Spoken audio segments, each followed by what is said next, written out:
Assalamualaikum warahmatullahi wabarakatuh. Perkenalkan, saya Rusni Fatmawati, NPM 1811070146, semester 4 dari kelas F jurusan PIAUD dari UIN Raden Intan Lampung. Baiklah, di sini saya akan menjelaskan beberapa materi tentang mata kuliah metode pengembangan fisik motorik AUD. Materi yang pertama yaitu dasar-dasar perkembangan fisik motorik.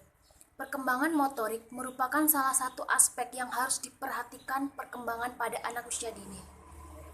Perkembangan motorik sering dijadikan sebagai tolak ukur untuk pembuktian bahwa anak tumbuh dan berkembang dengan baik.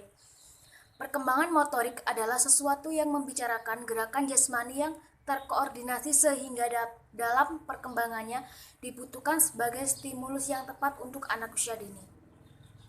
Materi selanjutnya yaitu metode perkembangan fisik motorik. Metode dipilih sesuai strategi kegiatan karena metode cara untuk menyampaikan tujuan.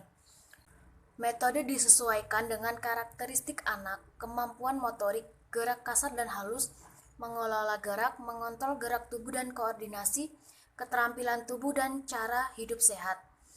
Tidak mengakibatkan cedera, rasa takut dan cemas, tempat dan fasilitas yang tepat, guru dapat mengevaluasi dengan baik. Materi selanjutnya yaitu teori perkembangan fisik motorik. Motorik kasar. Menurut Santrok, gerakan tubuh yang menggunakan otot besar yang dipengaruhi oleh kematangan anak itu sendiri. Menurut Galahu, kemampuan motorik kasar dapat berhubungan sangat erat dengan otot-otot besar dan pada tubuh manusia. Selanjutnya motorik halus.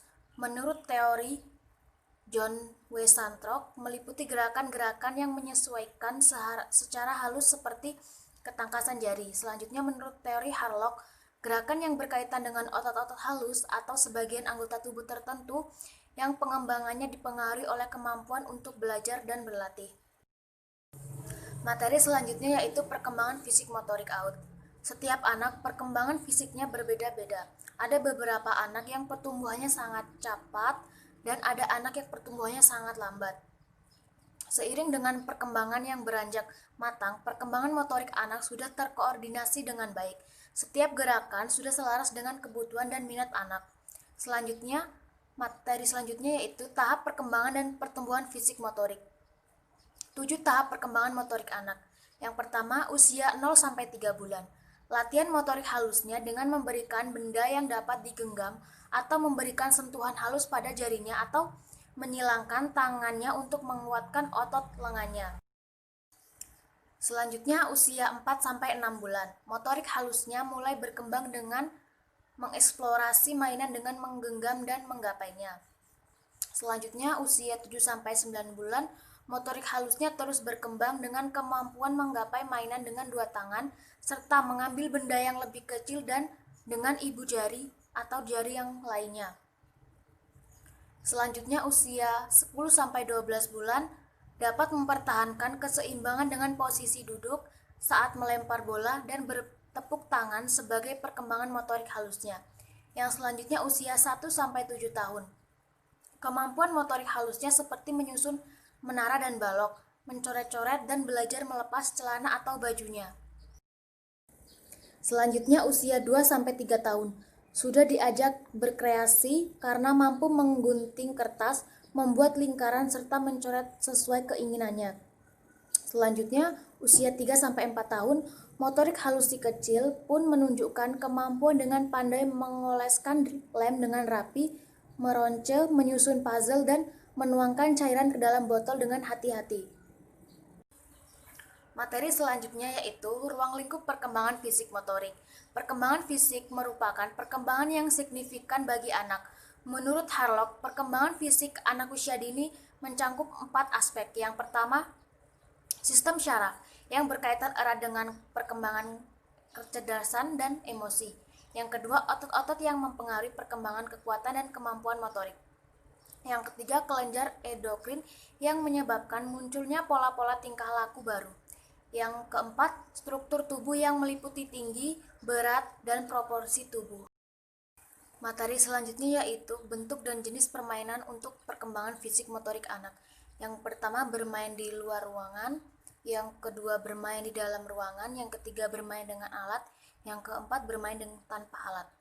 Materi selanjutnya yaitu perkembangan fisik motorik melalui permainan kreatif.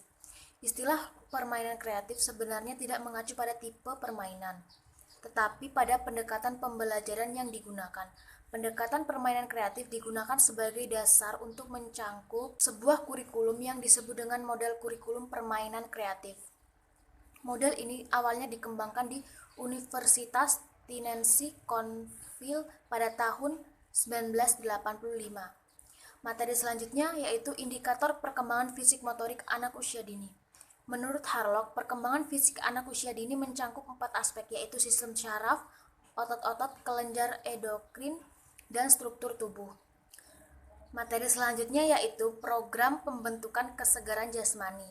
Program pembentukan kesegaran jasmani meliputi yang pertama, latihan kekuatan adalah kemampuan otot untuk melakukan kontraksi guna membangkitkan ketegangan terhadap suatu tekanan.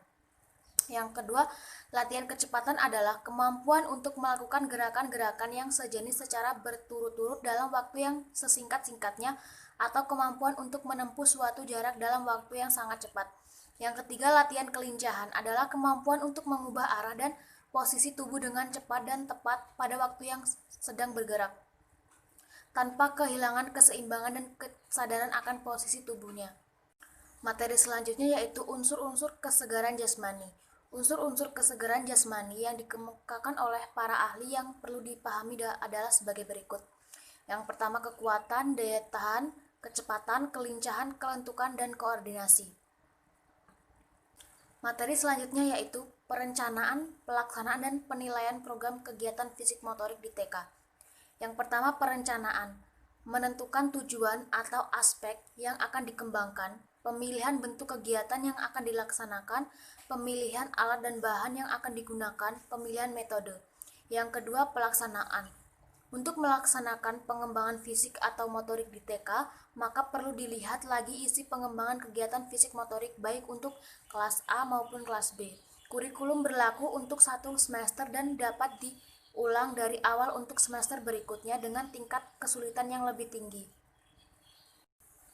Yang ketiga, penilaian. Penilaian mencangkup proses dan hasil kegiatan anak yang berkaitan dengan pengetahuan, sikap, dan perilaku, serta keterampilan yang telah direncanakan dalam proses kegiatan belajar. Baiklah, itu saja materi yang dapat saya sampaikan. Kurang lebihnya saya mohon maaf. Saya akhiri. Wassalamualaikum warahmatullahi wabarakatuh.